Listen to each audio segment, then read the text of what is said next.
Welcome, welcome.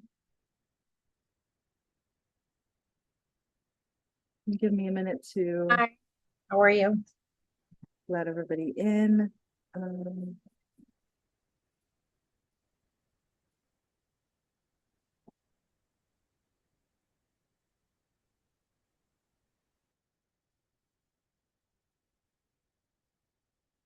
Welcome.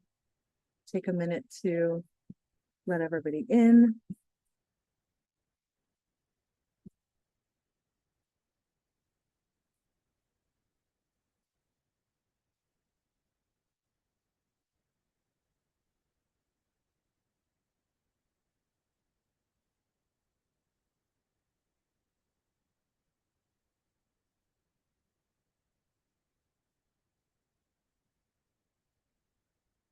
Okay.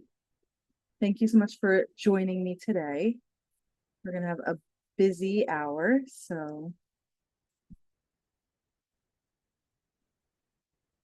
let me get up our slides.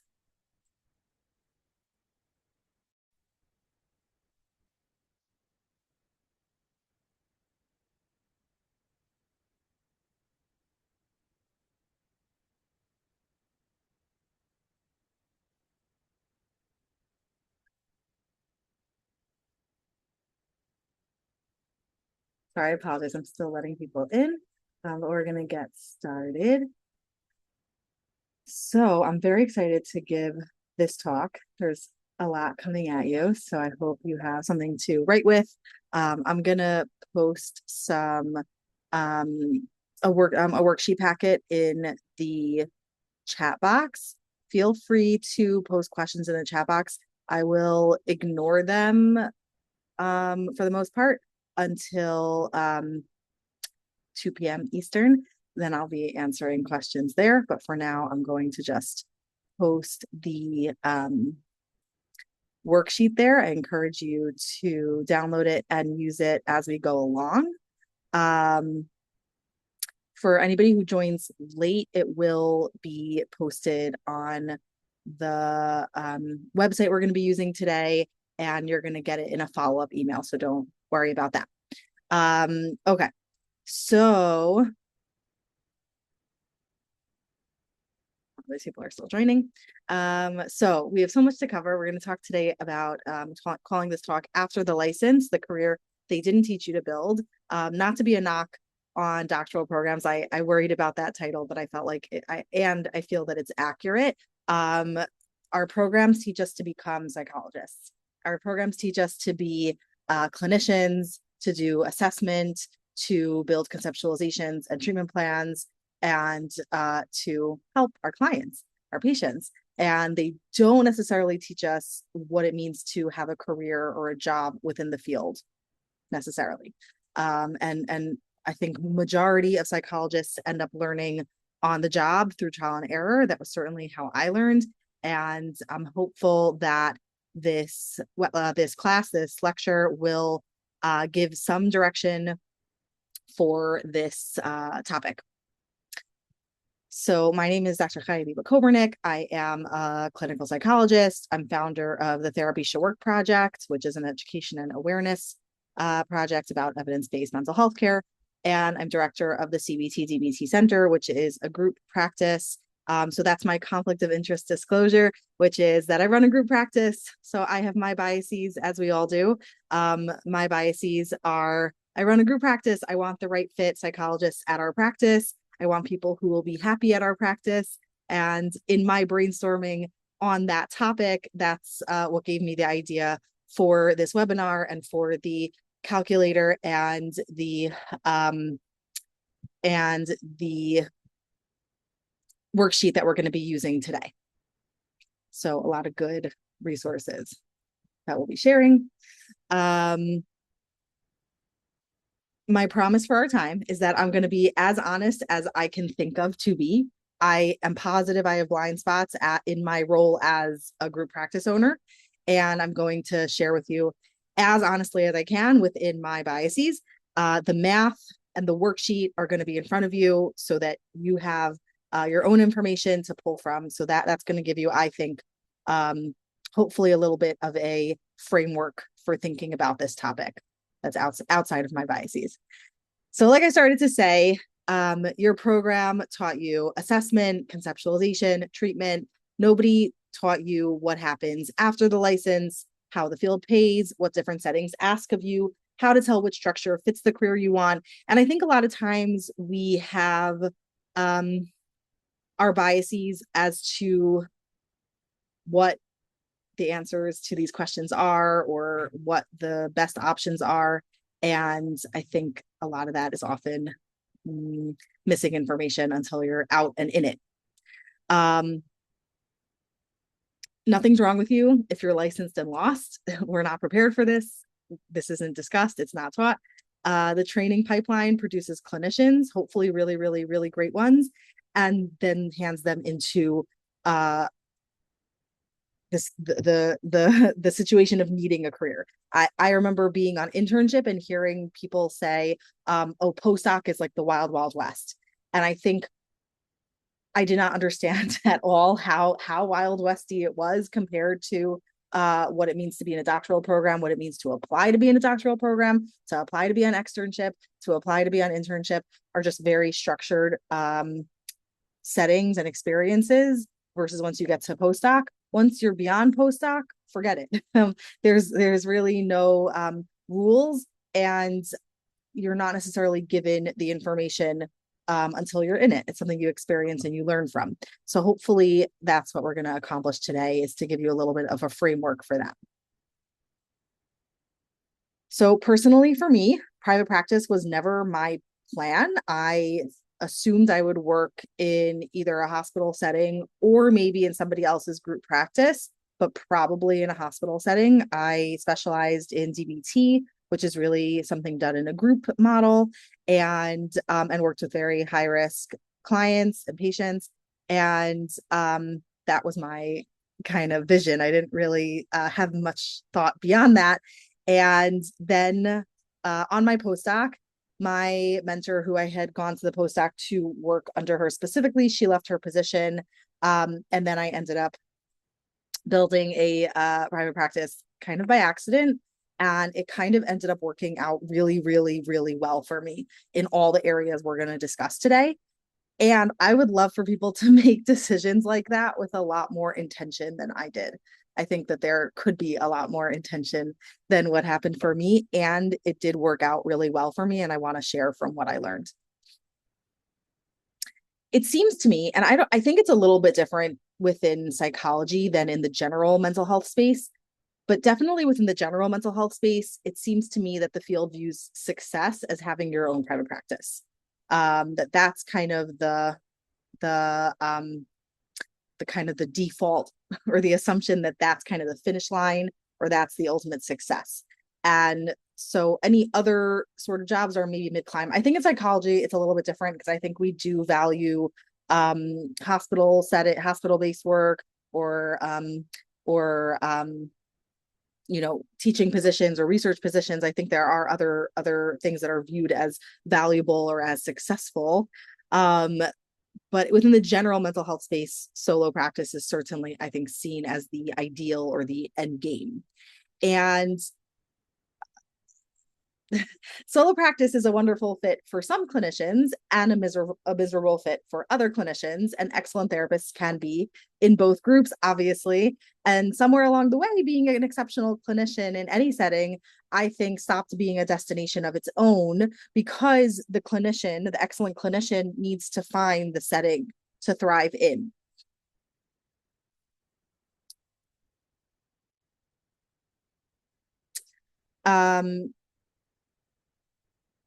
There are three things that I think, push people, not pull people, toward solo practice. And I'm calling them the three Fs. They're really two Fs and an A, but I thought it works better as three Fs. So flexibility, autonomy with an F, a silent F, and finances. And often it's less a pull than a push.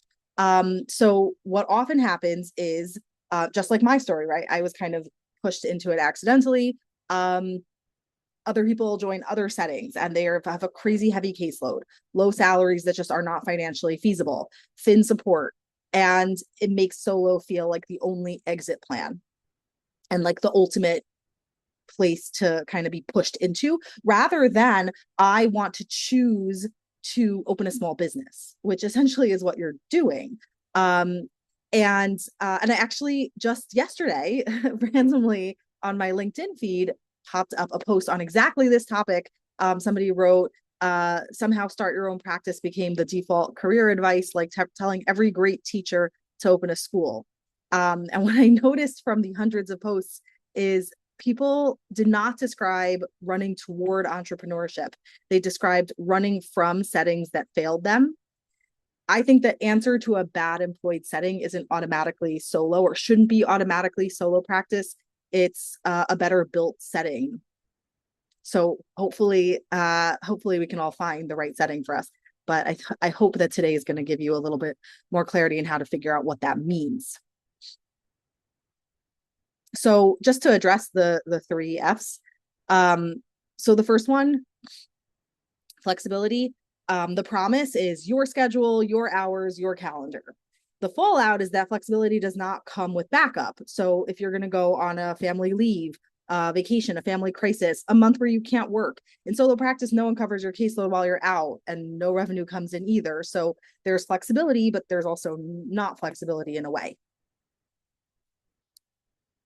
Autonomy. So the promise, no boss, no productivity targets. Your clinical judgment is the final word. Nobody's over your shoulder. At the same time, the fallout, there's missed accountability. So most of us do our best clinical work with structure around us, consultation, deadlines, somebody who notices, a supervisor. In solo practice, I think it seems to me that a lot of people end up building or rebuilding that structure by hand and paying for it, either paying for a consultant, or to be part of or join or create a peer consultation group, or make built-in practices for themselves that help with accountability. But that is something that you have to then create for yourself, or like self-imposed deadlines, self-imposed measures. And then financial, the promise, $300 an hour, you pick your rate. The fallout, you dish out a chunk of it, of that 300, and then you still have to also do hours of work without pay. So between the advertised rate of like, I'm going to charge this amount, and your take home sits a long list that nobody showed you. So hopefully we're going to go through that list together. We're going to look at that whole list today, and that will give us a better picture.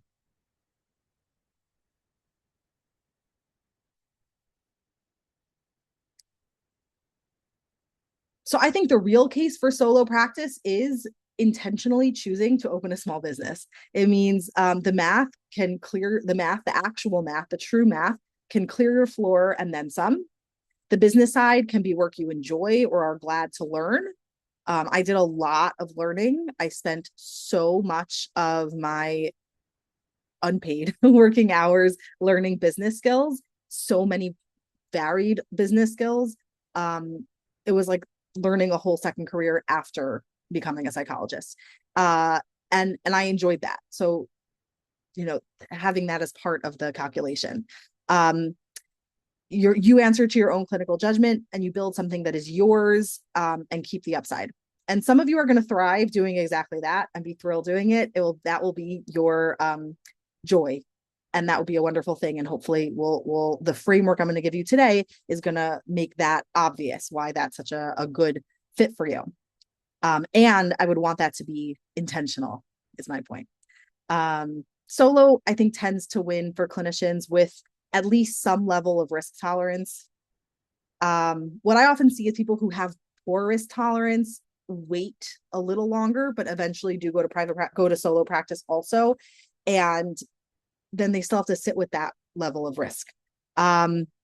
Savings to carry the lean first year, an appetite for that second profession aspect, and a referral network or the patients to build one and to maintain it.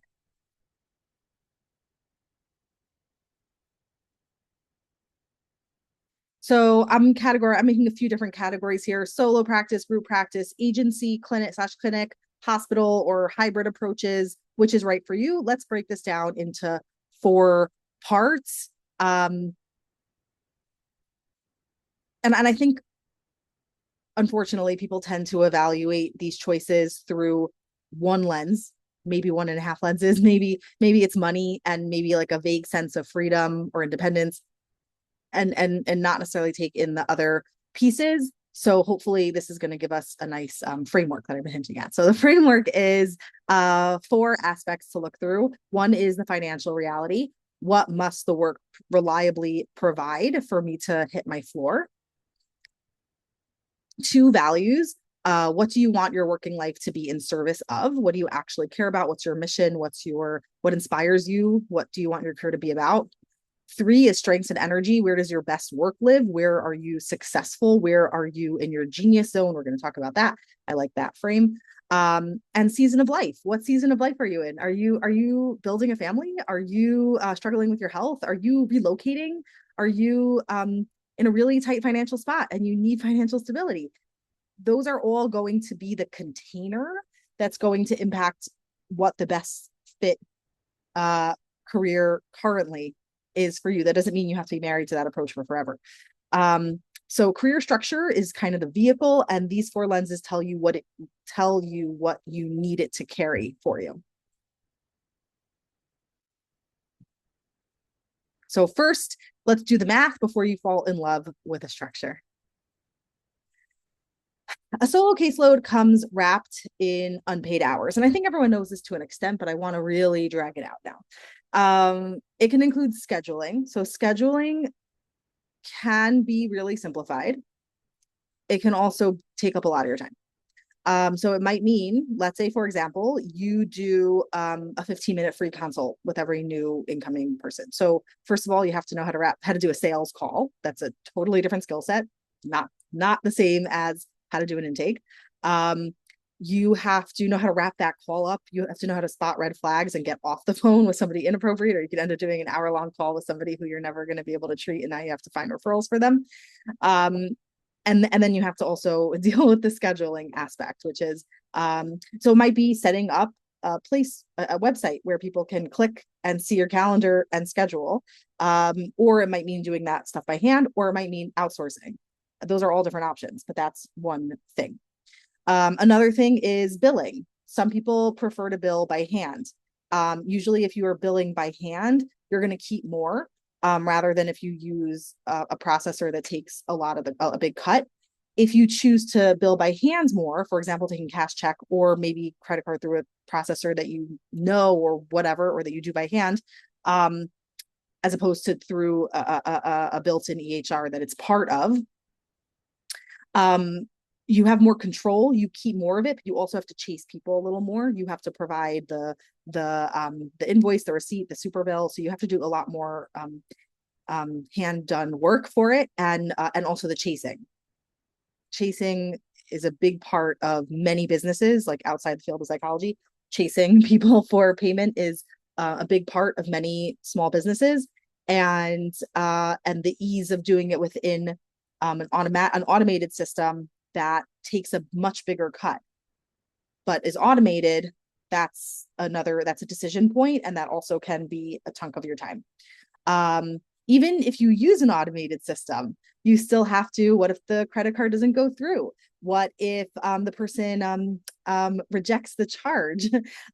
These are all kinds of things that come through that you might, if you choose to take insurance, that's a ton of time on billing that you'll end up spending. So these are all different things that you might spend a lot of time on in billing. Documentation system. So some people choose to do it old school and just have notes by hand, or in a HIPAA compliant document system.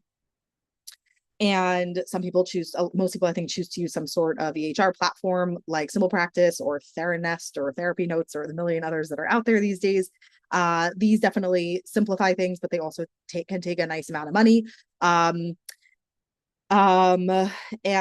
you can do your charting through that, but you have to kind of get that set up and stay on top of that, especially when no one's on top of you. Until a client requests their chart, and then okay, marketing, people get degrees and people get master's level degrees in this. So this is a whole department learning marketing.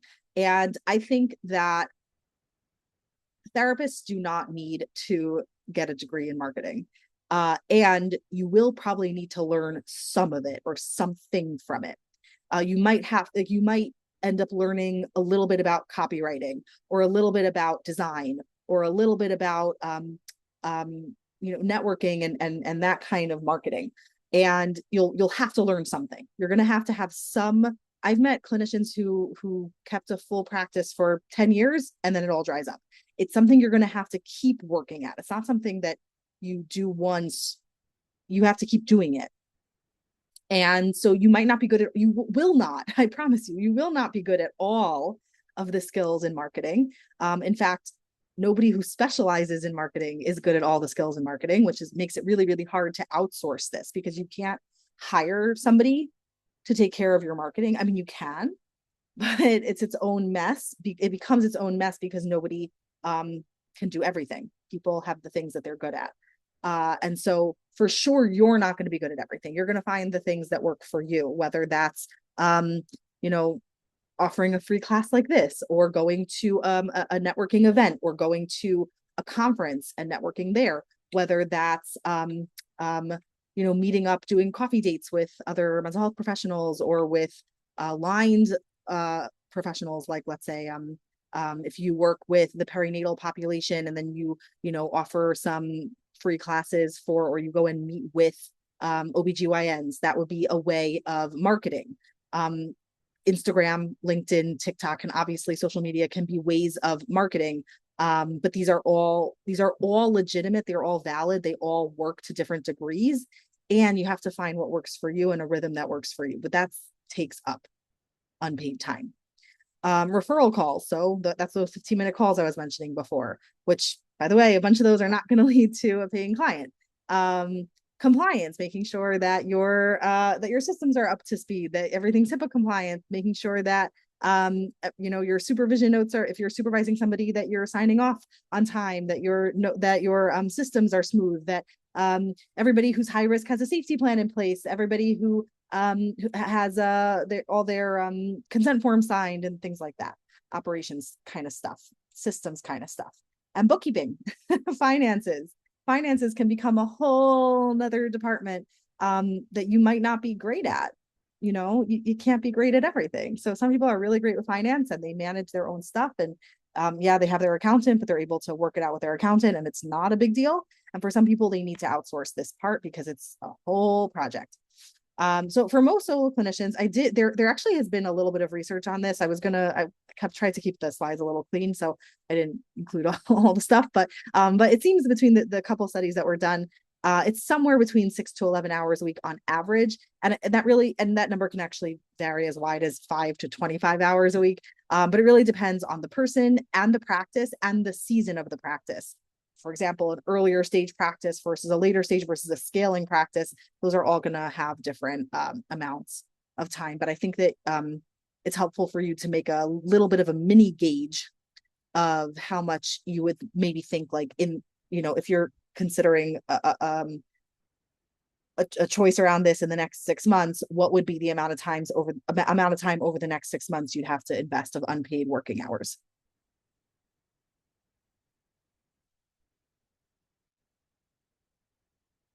Okay, running a solo practice well means becoming decent at all these different skills. And every hour spent learning and running these is an hour not invested in your clinical growth. And really, there's a long list here. It's an hour not spent billing. It's an hour not spent in your personal life and other things. I'll never forget when I first opened my practice, I literally learned how to build websites.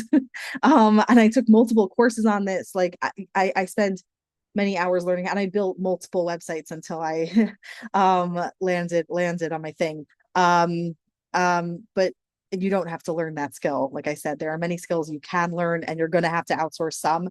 But that's something that I chose to learn. But if you don't learn that, you're going to have to hire the right person, find the right person to hire, spend lots of money for it to be the wrong person, make lots of mistakes along the way, and that's all fine. And really, you can solo practice, you can get away with a simpler website, but you do have to have some online presence these days because people are going to look, and if you're not findable anywhere. So even if it's a Psychology Today page, you're going to have be able to be found somewhere for a solo practice.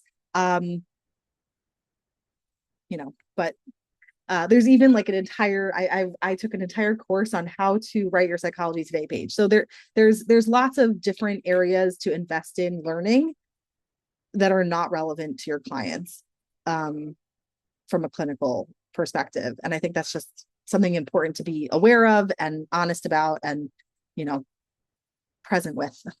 Yeah. And again, please feel free to put questions. I'm not seeing any questions you put in the chat box, and it's okay. I'm not going to go into them yet, but I know I'm giving a simplified explanation of different things. But if you want me to go into any of these skills or these topics more in depth, I'm happy to do that in the Q&A portion. Okay. So let's say you're assuming you're going to charge $300 an hour. What does it actually pay? So I created this calculator. So excited about it. That's kind of how this happens because the calculator happened first. Okay. It's not perfect, but it's pretty cool. And you can find it at therapyshouldwork.com/calculator. I recommend everybody pull it up now. And I think it accounts for a lot. If you live outside of the US, you might have to do a little bit of side math, but for sure within the US, this really counts for, I think, pretty much everything. And even outside the US, it accounts for a lot. So this gives you a space to put in, let's say you want to charge, $250 when you start. And I'm going to make these numbers up. So, you can play around with it. And you want to have 20 clients per week, but you assume, let's say the first 3 months, you're assuming you're not going to have more than 10 the first few months. And realistically, you're probably going to take off a couple holidays. You're probably going to go on vacation 1 week. So let's say 48 weeks of the year, you're going to realistically work, and you're going to probably get sick once or twice. Sorry to let you know in advance. And let's say you're charging so much, nobody's going to no show, right? Except that young adult whose parents are paying. So yeah, so let's say we have a pretty high rate. Let's say 97% are gonna pay for their sessions. No cancels. And then let's say you're gonna rent 1 day a week. So 1 day a week rent, and you live in not Manhattan, but a city-ish. So let's say you're paying, somebody give me an accurate rate. Let's say you're paying $400 a month. I think that's accurate. And your malpractice is maybe going to be your first year, maybe more, no. So like your second year, third year. So let's say it's going to be like 700. And your EHR is, let's say, going to be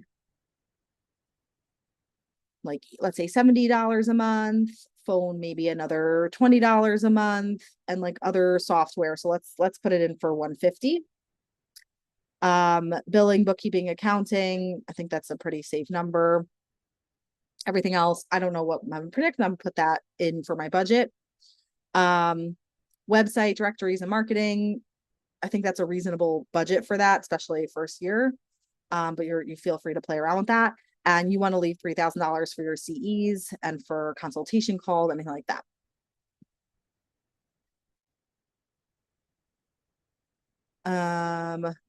Okay. You want to put aside 36%, I think, is New York City. So, and it's, you want to put aside 30%. You asked your accountant, you're putting aside 30%. You're going to fund for yourself health insurance and retirement and disability and life. So we're going to leave it around there. And you're going to work, because it's the beginning and you really want to build up your caseload. You're assuming you're going to work 10 hours unpaid per week to work on your notes, setting up your billing, setting up systems, working on your billing, making a little bit of a marketing plan. Maybe you consult with a business person whose cousin does marketing and is going to give you some, plan with that. You're going to go to a couple networking events. You're going to network. You're going to do some, coffee dates. You're going to pay somebody else to do your website, but you're going to have to help them with what's going into it. You're going to have to ask a lot of questions, fill out these, discovery questionnaires to figure that out. you're going to spend time on scheduling, seeking consultation, and you're estimating it's going to take you about 10 hours a week unpaid. Now down here, it gives you like a more of a breakdown between solo practice, group practice, and then like salaried settings. So obviously, like there can be nuance, right? You could be in a hospital getting like a split fee. There's different, different settings can pay differently, but there are these three different main, solo practice where it's kind of all on you, group practice where there's, somebody else is taking some of the burden, but you're taking some too. And then a system that's kind of fully everything's taken care of, salaried, benefits, like that. And so then here in the salaried, in this kind of simple box, it puts out for you the benefits and the kind of drawbacks, right? There's capped ceiling, less autonomy, but also a stable floor, paid time off, all those things. You can put in your annual salary and your hours worked per week. You can also put in the weeks actually worked, your tax withholding, and the benefits, the value of the benefits that your employer is giving you. And that can give you a kind of an idea of how much you're actually making per hour to compare it to solo practice and group practice. Okay. So that was the simple one. So let's step over to the less simple ones. Group practice. So you've got referrals and billing handled, colleagues built in, maybe paid time maybe paid time off.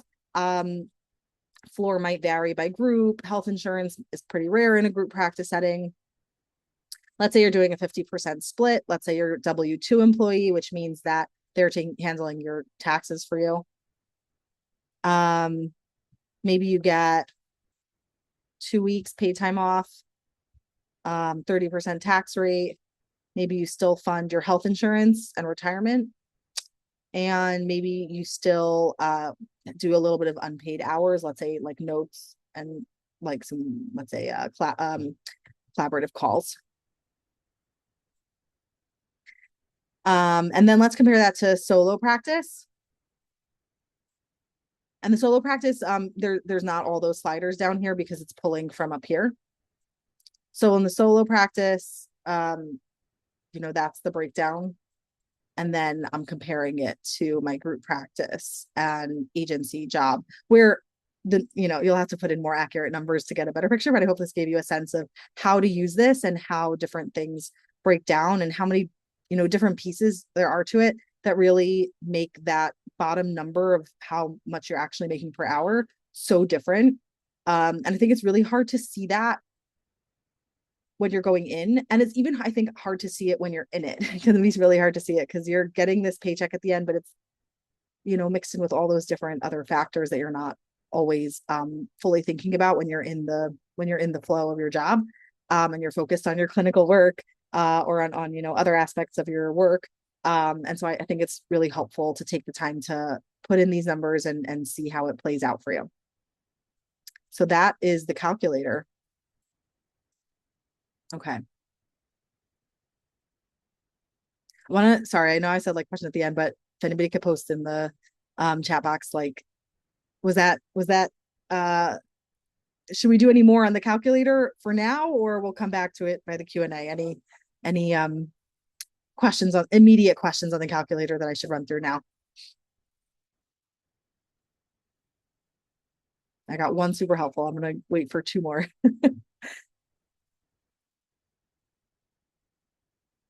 Excellent. Okay, got one more.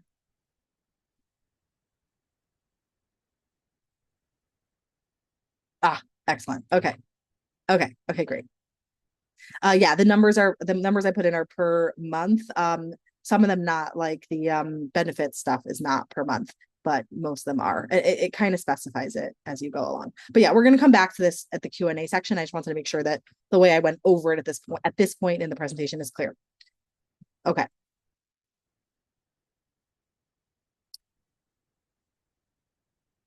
Okay. Okay, so that was the calculator. Just to also note, benefits are part of the math and they vary by setting and by employer. So, agencies, institutions, academic settings, hospitals obviously will typically carry benefits like health insurance, retirement, paid leave. Group practices often will also have things like disability, paid leave, sometimes retirement as well. Many offered paid time off. Health insurance coverage, I think, is a little bit harder to get. Sometimes there's like a health insurance plan that you can pay into. Most typically don't guarantee an income floor, but it depends on the practice, and you can also sometimes negotiate those things. And then solo, that's just all on you. So that's all things that you have to kind of calculate, keep in mind, or or reach that crossroad and be like, what do I do about that? So that's a piece there. Okay, so that was all finance. Next piece, my dot moved. Okay, next piece. This is about strengths and energy. Which kind of work draw on your distinctive gifts, sustain your energy, and let you make your strongest contribution? So, I hinted at the beginning, a little bit of my story, but I think it's something that I really, really was in retrospect. I didn't go into this intentionally. Like I said, this was really accidental. But it came up on a podcast. It was a summit I was interviewed for, or something I was interviewed for. I don't remember now. Something about like complex kids, and they wanted to talk about gifted kids. And I grew up as a gifted kid, whatever that means. And one of the things that came out from the interview was when you're a gifted kid, you really need a lot of like project-based work, or things that really draw on your creativity, or you're thinking out of the box and thinking about how to solve problems, bigger picture stuff. And somehow I kind of created a job for myself that enables me to do those things, to think creatively, to think about bigger systems issues, and and do something about those. And that's very rewarding for me, and that's very meaningful to me, and it's really fun for me, and it draws on my strengths. I like this framework. It's called the Genius Zone, or Gay Hendricks, The Big Leap book. But he gives 4 zones of work, and one is genius. That's work that energizes you and uses your distinctive gifts. The next level is excellence. It's work you're really strong at, and it costs you effort. Competence is work you can do, but it does not energize you. And drains is work to limit or delegate. It's work that definitely drains you and you're not particularly good at. So like laundry, I'm teasing, but know what you know how to do well. And to be aware, and I think I hinted at this already several times, but you're not going to be good at everything. You're not going to be good at every aspect of marketing, just like a marketing expert's not good at every aspect of marketing. So you're going to have to figure out where your strengths lie and work on those, or I think risk being really unhappy. And that's, I think, a big focus of this whole talk, is figuring out how to leverage what your skills are, what you want, what your values are, what your financial bottom line is, so that you can be happy in your career. You spent a lot of work learning how to be competent. Let's also find careers that make us also happy. And so part of that is going to be doing work that energizes you rather than drains you. And that's very related to how we choose our specialty areas, who we are very successful in working with, who we jam with, what treatment models we speak to us and make sense to us, and align with how we see the world. That's part of it, but I think that also can be relevant to what kind of work outside of clinical work energizes you versus drains you. I think that's an important frame. And ideally, if you ever read this book, which I recommend, I think it's a nice frame, not a heavy read. But if you do read this book, I think one important takeaway is as much as possible. Obviously, it's not always possible, because there's always a limit on finances, time, resources, finding the right people at the right times, and all that stuff. And as much as possible, if you can delegate or delete things that do not energize you and are not within your zone of genius, do that. That's not always possible, and if it's possible, do that. Like, very important, because that will free you up to use your time for the things that are really, really, really valuable to you, that you shine in, that only you can do. I think this is like one of the biggest gifts of the coming tide of AI, is that I think it will free us to do more of what we're really, really great at. But we'll see where that goes. Okay. If you're following on with your workbook, by the way, so this I know I'm not like screen sharing that also because I can't. But if you're following along with your workbook, which I hope you are, you should see this different areas of strength listed out. And we will take a little time at the end to go through the workbook together a little bit.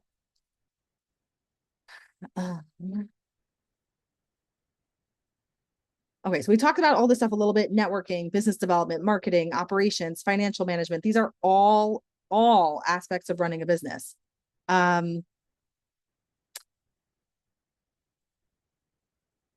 and that list is the list of is the business of solo practice, right? Solo practice is a business and it does include all these elements. Maybe it's a solo practice so in a small way, but all those are there. If it lands in your genius or excellence zones, then solo may fit you well.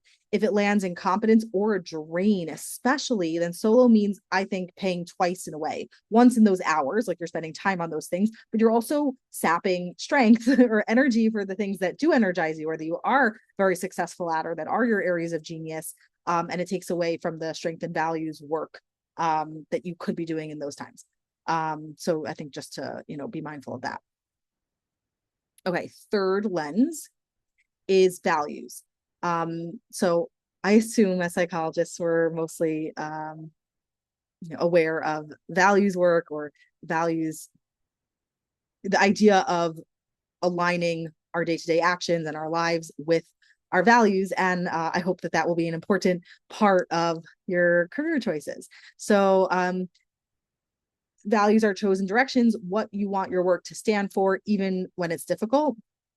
So that's different than the strength or the strength area. A strength is something you're good at or energized by, but a value is a direction that you want to keep moving forward. Being good at something is a reinforcement history. It means that you've done it, you've been successful at it, you've gotten reinforced for that, and then you want to keep doing that. It's not a compass. It doesn't tell you what you should be doing just because you're good at that. I always think about, I was a little kid, I was great at math. I was like really great at math. I thought I would be an engineer. That never happened. Ended up being kind of useful because you have to take stats, right? So it was useful. But it was not like particularly practical for my life. And if I would have used that as a compass, that would have led to a very different career trajectory, right? And it's not, and having a strength in an area, being good at something is not a reason to build your career around it. Your best fit structure puts your strengths I think, in the service of your values. The skill supplies the how, the value supplies the why. So, and the value gives the direction, hopefully. I think that's important. I'm seeing all these wonderful questions rolling in. I'm so excited to spend the Q&A on them. I'm not gonna get distracted on them now because I think that will take away from the presentation, but we're gonna get there. Yeah, I like just the idea of values give us direction and strengths tell you which vehicle you can drive far. So helps you make that choice within your values. The values telling you which way to go. Now, if you do have your workbook open, even if you don't, I want to give you a little bit of time. Picture a workday 3 years from now that felt deeply meaningful, purposeful, and worth it. What were you doing for most of that day?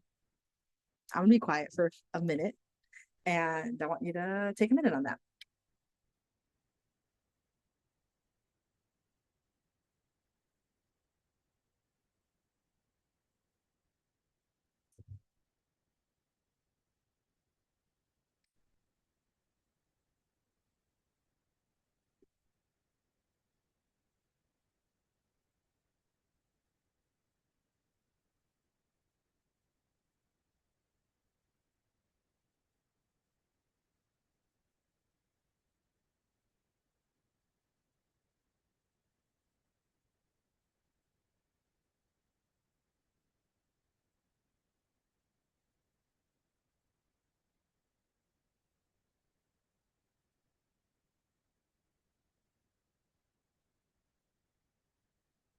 Okay, I hope that you got a little vision.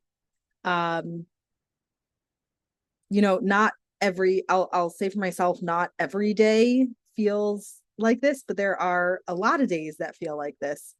And that for me, a lot of those days are days when my team is meeting all together, or supervisees, or meeting with a group of supervisees, and I'm kind of hearing client changes parallel with supervisee changes, that is super meaningful. And then along with fun projects like this, like when the calculator came out, okay, that was so meaningful. When these slides came together, right, that kind of hits the spot for me. Seeing you and your facial expressions as I talk, like that's really gives me a lot. So that speaks to me. I hope that you got a little bit of a vision, at least for yourself, of what would give you a meaningful day. And hopefully that gives you a little help with figuring out your values in this work. And again, if you're following along with that workbook, you should see how this kind of helps you walk around with it.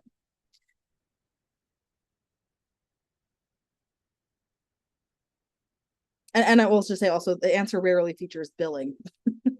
So, just to call it what it is. Okay. Last but not least, I think this one gets the least credit, but you design the career, I think, and I think I can really speak to this because I have a bunch of little kids and I moved after getting my degree to a foreign country. And I think that for me, my job works because it fits the container of my life. And I really enjoy when employees of mine also get to fit the container of their lives. That I really enjoy that. And I think that too often that's not given enough credit. For example, I think back to my internship. One of my regrets with internship is that I didn't do a part-time internship. I didn't even know that was an option. I just never heard of that option. And I found internship year with having a bunch of little kids really challenging in terms of just like the the daily workload. And I wish I had known that was an option, because I think that has a lot to do with that container that enables us to do great work. So I think you can design your career to fit your container instead of apologizing for the container. And I think that makes things work a lot better, or work a lot smoother. So what is your container? And also it's the container for now. It doesn't have to be the container for always. The right structure for this season may be wrong for the next season. A choice made for the next 3 years is a next experiment, not a permanent identity. Some potential containers can be things like family, health, location, caregiving, schedule, savings.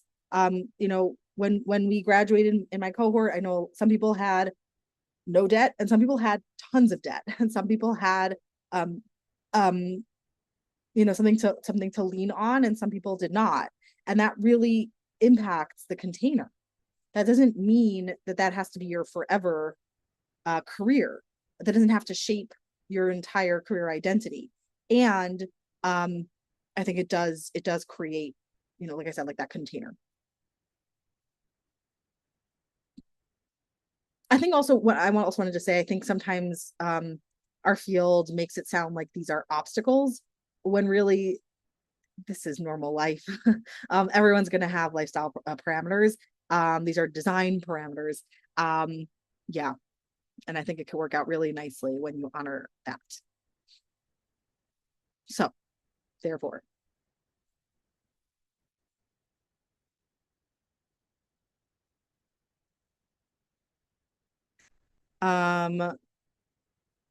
So just in review, solo practice gives full control and full upside, and you carry the business, all the risks, and the coverage. Group practice gives you infrastructure, built-in colleagues for a share of the fee, and what's included can really vary widely. So this is where it's important to ask good questions and to know what's important to you. An agency or clinic gives you salary, benefits, mission, with productivity targets and less control, and a lower ceiling. Yeah. Hospital or institution, stability, benefits, complex cases, inside a system with its own priorities. So your priorities and your values may or may not be aligned. And then there's co-op or hybrid options, where people maybe work part-time for here, part-time for there, or share space, or share administrative, or share marketing sometimes. So shared costs or a mixed portfolio traded for coordination and complexity. And these are just some different types of career paths within psychology. This is in your workbook, more spelled out. But for any offer in any structure, you can ask these questions. How is pay calculated? What exactly is included? What's realistic income in months 1, 3, 6, 12? All good to think about. Who fills my caseload? Who's responsible to fill my caseload? And what happens when a client cancels or doesn't pay? What work is expected outside sessions, and is any of it paid? Which benefits are included, and how am I classified for tax purposes? And can I speak with a current clinician? And hopefully, if you're talking with somebody who's excited and happy to talk with you about these things, that will be a good white flag, as opposed to somebody who's really turned off or annoyed by these questions. Can be kind of a red flag for building a really great and happy career. So the workbook, let's go through that a little bit together now. But it walks you through all 4 of these areas: your numbers, your values, your strengths, your season, and gives you a fit score for each structure and the questions to ask before you say yes. I recommend filling it in this week while it's fresh. And it will be available for download in the on the bottom of the calculator page. Hopefully later today. Latest tomorrow. So that's in terms of the workbook.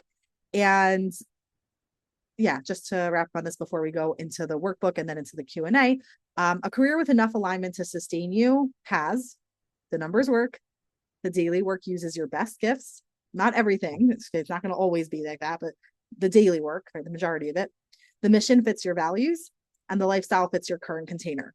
Choose with your eyes open, I hope, and build toward the work you want more of. So, in summary, the calculator and worksheet will live at therapyshould-work.com/calculator along with the replay. If you are building solo, we're about to release a private practice form stack, the complete forms package for launching a practice, built the way we build our own. If a group built around coherent outcomes-driven work sounds like your fit, we're hiring. Come talk to me, the cbtdbccenter.com/hiring. And before we go into questions, let's do a little review of a little intro to the workbook. I will reshare it in the chat for people who joined late. I'm not sure if it shows for you, so I'll reshare it there.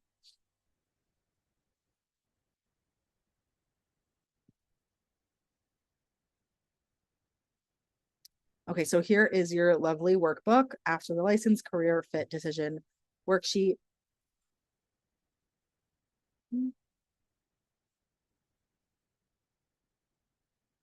There. This is your 4-lens decision compass that we went through today: financial reality, values, strengths and energy, season of life. Career structure, remember, is the vehicle. These 4 lenses tell you what it needs to carry. Okay, getting honest about your financial picture. Use the calculator to help you fill this in. So it goes through a few different questions and it tells you what this number tells you, what the answer tells you. And obviously you don't necessarily need to know all these numbers exactly, but a little bit of a picture can help kind of guide you where you need to go.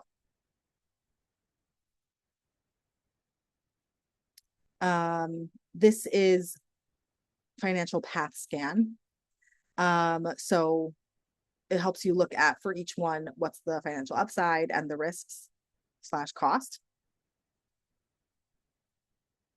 Number 2, values. So you can rate these different psychology relevant values, what this looks like in your work, what would support it, like what would give you a chance to align your work with these values. So for example, if like continued learning is a value for you, there are a lot of different ways to support it. Maybe that looks like going to a continued education class every month or every quarter or something like that. Or maybe it looks like being part of a peer consultation team. But maybe it also looks like going to grand rounds in a hospital setting. So, being in different settings can support that in different ways. And then, like we did today, picture a work day 3 years from now that felt deeply worth it. What were you doing for most of that day? and then list out your top 3 work values.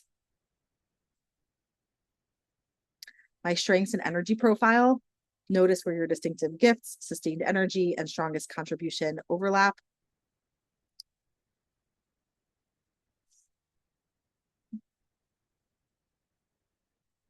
And then, sorry, it goes through it over here. The different kinds of work. Does it, which category does it fit into? Does it genius / energizes, excellence, strong but effortful, competence, I can do it, and then drain / limit or delete or delegate. So you can check off under each of these.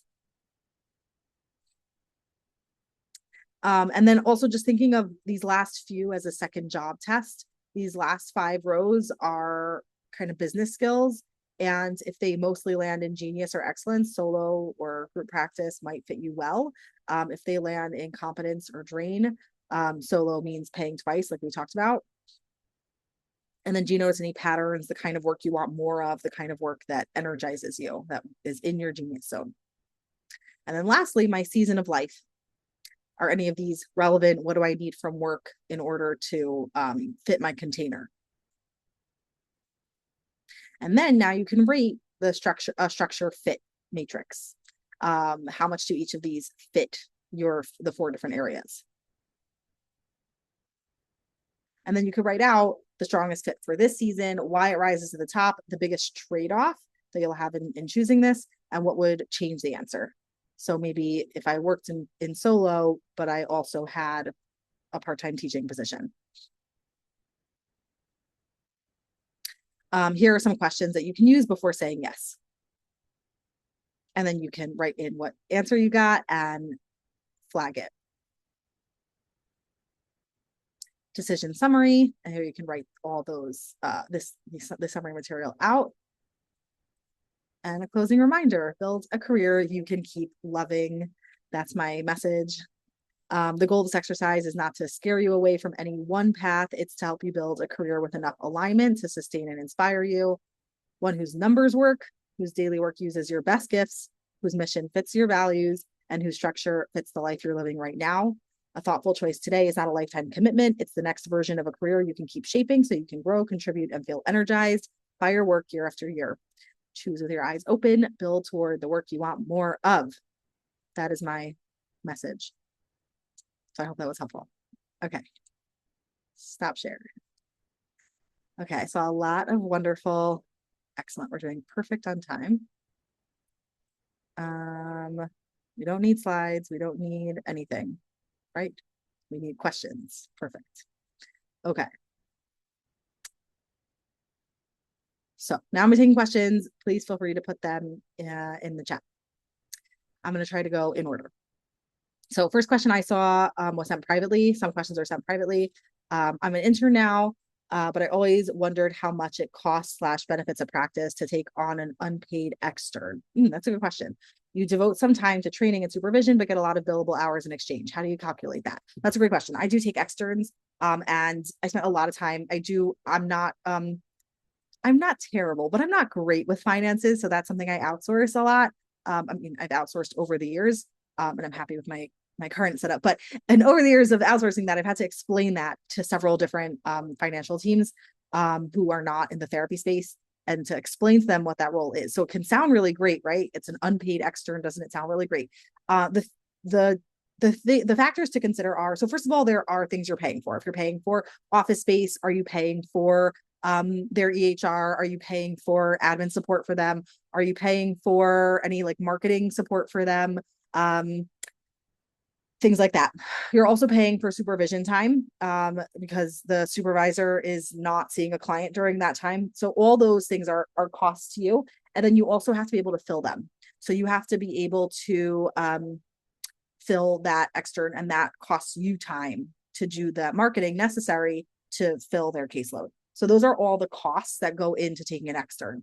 That doesn't necessarily mean that it's not worth taking an extern. I love having externs. One of the primary reasons I love having externs is because I feel like they contribute a lot to the vibe of our practice, meaning they bring a more, they're in the academic scene, whereas the rest of us are out of that.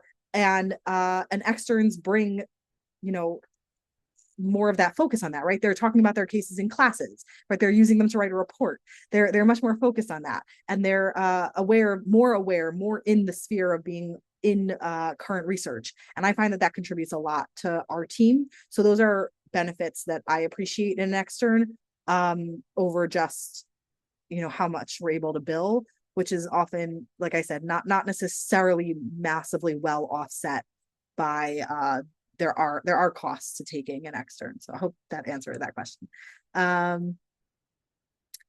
Okay, I'm saying, okay, another private question that came in was, can you talk more about early career considerations? What is realistic income in joining a practice? So I think that's a really tough question to answer. And I think it depends on so many things, like location, and like virtual versus in person, depending, like if that's location dependent, for like, meaning seeing in person in Manhattan is just going to be different than anything else. Let's just call that what it is. And then there's joining a practice salaried versus fee split versus flat fee, versus with a floor versus without a floor. And all those things matter. And then also there's how quickly they keep you full. There are some practices that all their clinicians are over full and stressed out. And there are some practices where nobody's full, and that's also really stressful. So those are things to be thinking about. Is fee for service and no insurance something to just accept for early on? I don't fully understand the question. I think the person's asking, like, do you have to accept that group practices are not going to take insurance and they're only going to pay fee for service? Or they mean health insurance? I'm sorry, I don't know what the question means. So I'm going to skip that one because I know there's a lot of other questions.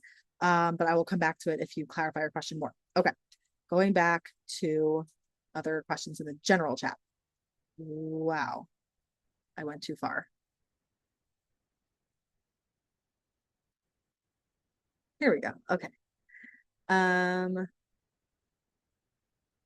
Okay, someone wrote, curious how to address hybrid, for example, full-time hospital and part-time private.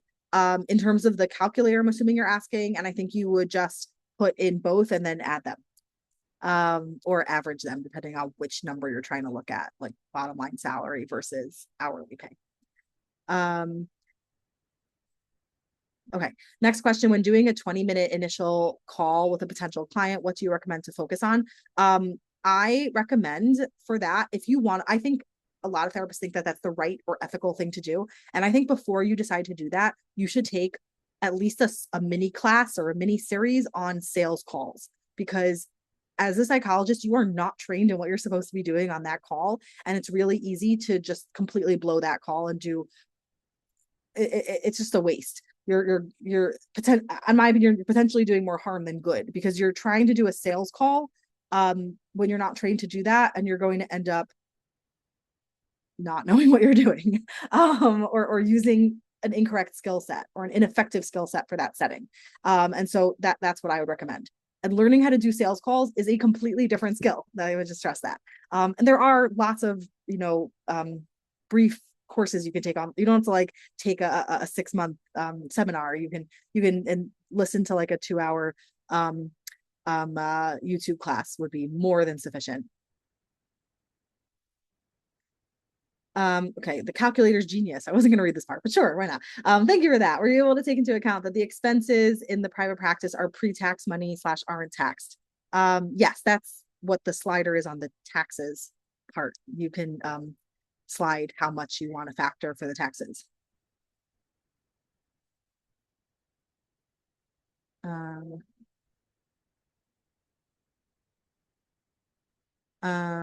Okay, somebody wrote, does your solo practice calculator account for overhead from psych evals? You would have to put in, like, there's a section on the overhead to put in for other. So you would put in like, paying for what's it called? Q something, I don't remember what it's called. But if you're paying for evaluation stuff or for material, you would just put that into overhead. Okay, another question. In terms of fitting your career around your container, in your experience, can solo practitioners be successful even while maintaining only daytime hours, i.e. not open up evening / weekend hours? you have to define successful. So anytime you put a limit, like I'll only see here, or I'll only see virtual, or like I only see virtual because that works for my container, that limits me. I say that to clients sometimes.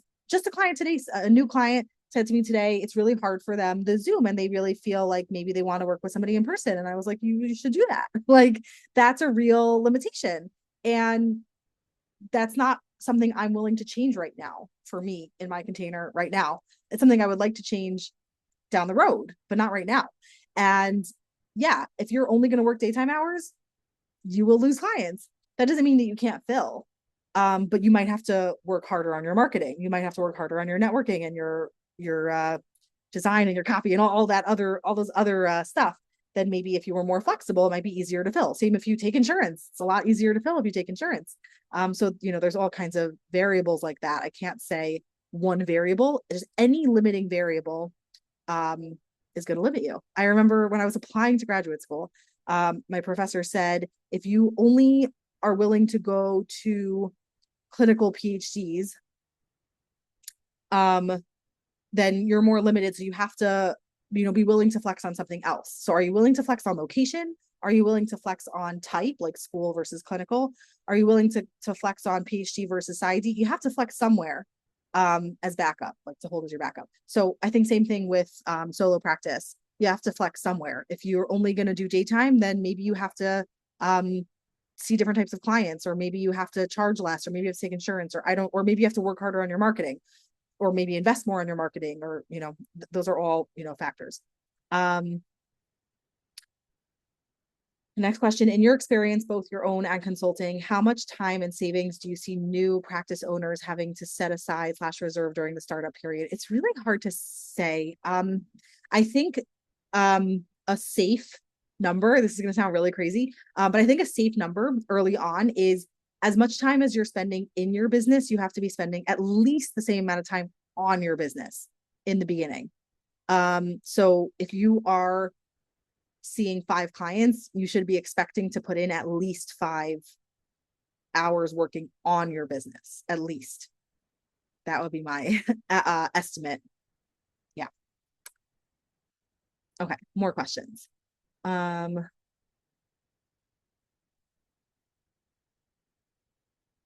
Health insurance. Okay. Is fee for service and no health insurance something to just accept for early on? No, I don't think so. I think there's different job options. Like it depends on what setting you're looking to work in. There are settings that don't pay fee for service, that pay salaried. You can also negotiate. You can say, I'm willing to do partial fee for service, but I want a floor. That's something that sometimes practices are willing to negotiate on, especially if you're a really great candidate and you're a really good fit. You can negotiate on something like that. Like I want a floor. And then health insurance, I think it depends on the group practice, but I think it's hard for group practices to realistically have to pay for health insurance, but they might be able to do like some version or some payment towards or something like that. So, I think there's what to negotiate. And there's also different options. There's different settings. Okay. I think I got all the questions. I think I got all the questions. That was fantastic. Okay, great. Wonderful. So last call for any other questions, and then we will close this up. If you registered, then you'll get an email later this week, probably. I just want to make sure I got everything.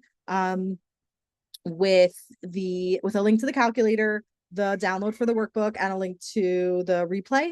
But even if you miss out on it, this should all be on therapyshould-work.com/calculator. On the bottom of the page will be uploaded the workbook and the replay.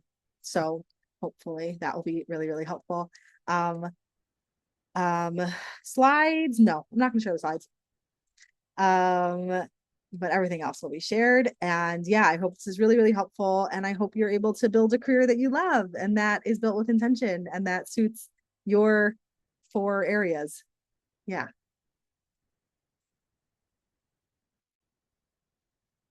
Take care. Have a good day. Bye-bye.